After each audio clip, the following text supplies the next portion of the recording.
In the town of Maple Hollow, nestled between fog-touched hills and whispering pine trees, there was a stray dog the townspeople had grown used to ignoring. His name, though no one knew it, was Rusty. And Rusty wasn't just homeless, he was weathered by life. His coat was patchy and coarse, the color of dry clay after a storm.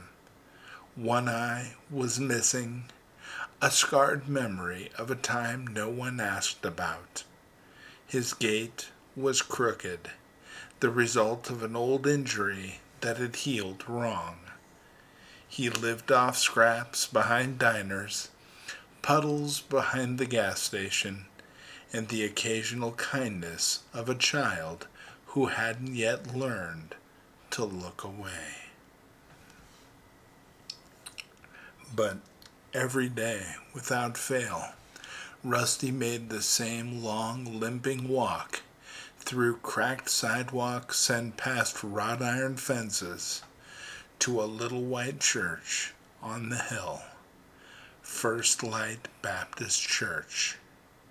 And First Light wasn't grand, it wasn't famous, but it had something Rusty needed: peace.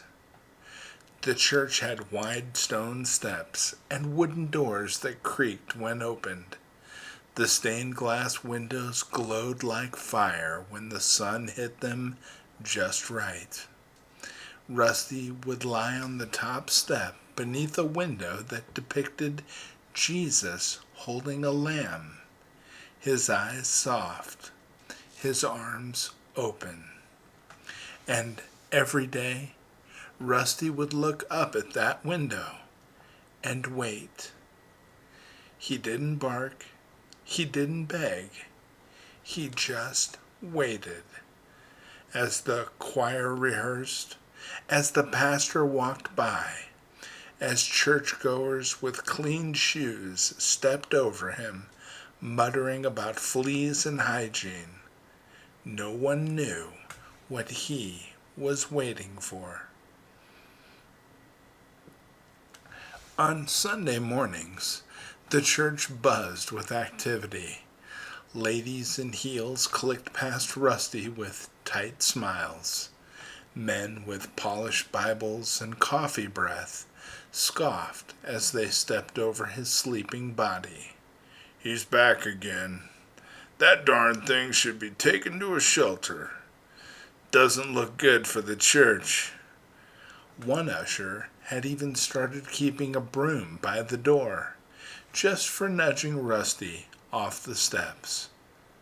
One Sunday, as Rusty took a cautious step toward the sanctuary, the door slammed. "Not today," someone muttered. "This is the Lord's house. No room for a dirty mutt." Rusty backed away and curled up in the corner. Rain began to fall. The hymn, "Just as I Am," echoed through the stained glass. He closed his one good eye and waited. It happened on a Thursday night.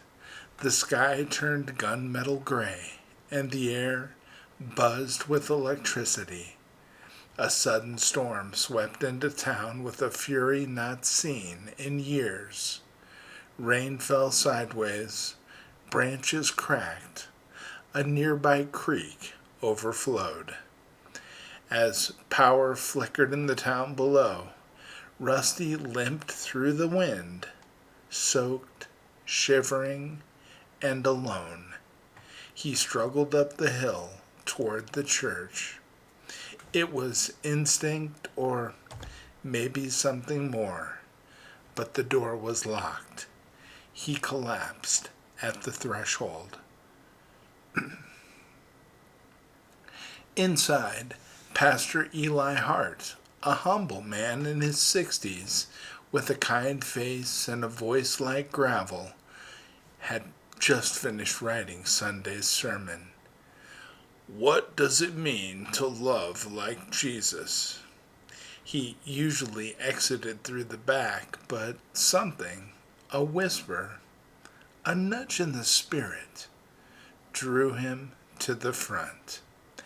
As he opened the heavy wooden doors, the wind slapped him in the face, and there, in the rain and shadows, lay Rusty, collapsed, soaked, barely breathing. Without hesitation, Pastor Eli dropped to his knees in the mud. "Oh, Jesus," he whispered, "this is one of yours, isn't it?" He took off his coat and wrapped it around the trembling body. The next morning, the church doors opened to a shocking sight. Rusty, wrapped in a wool blanket, sleeping near the pulpit. Pastor Eli stood nearby, cradling a mug of coffee. "He was cold, he was dying, so I brought him in," he said simply. The murmurs came quickly.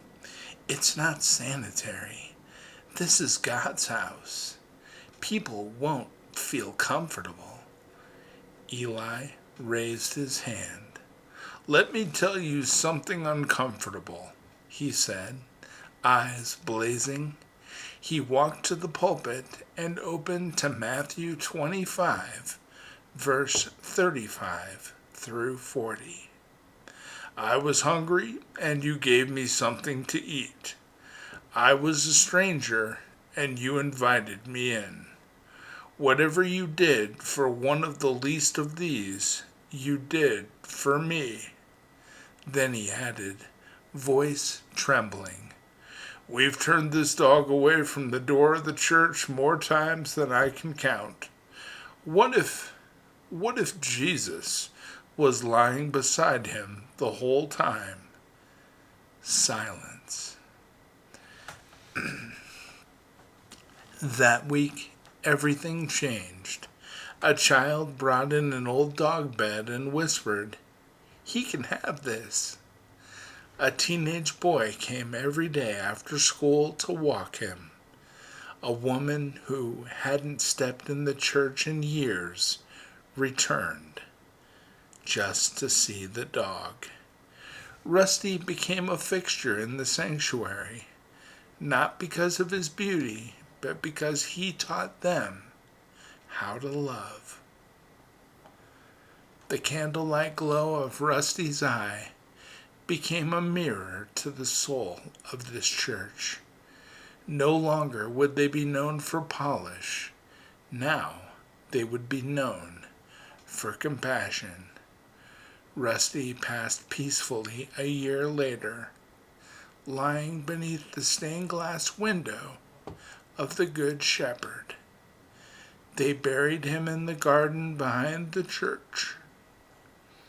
On his stone they wrote, oh, now I'm going to cry. "He came to the door as a stray. He stayed as a friend. He left as a sermon we'll never forget." You know, Jesus comes in many forms. A weary man, a broken woman, a stranger, somebody standing on a corner asking for a dime, a stray dog.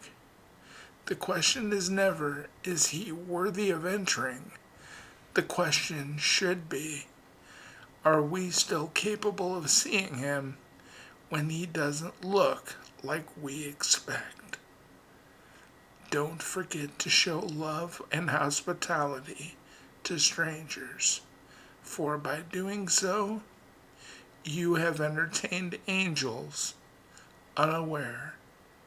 Hebrews 13, verse 2. God bless you, my friends. Bye-bye.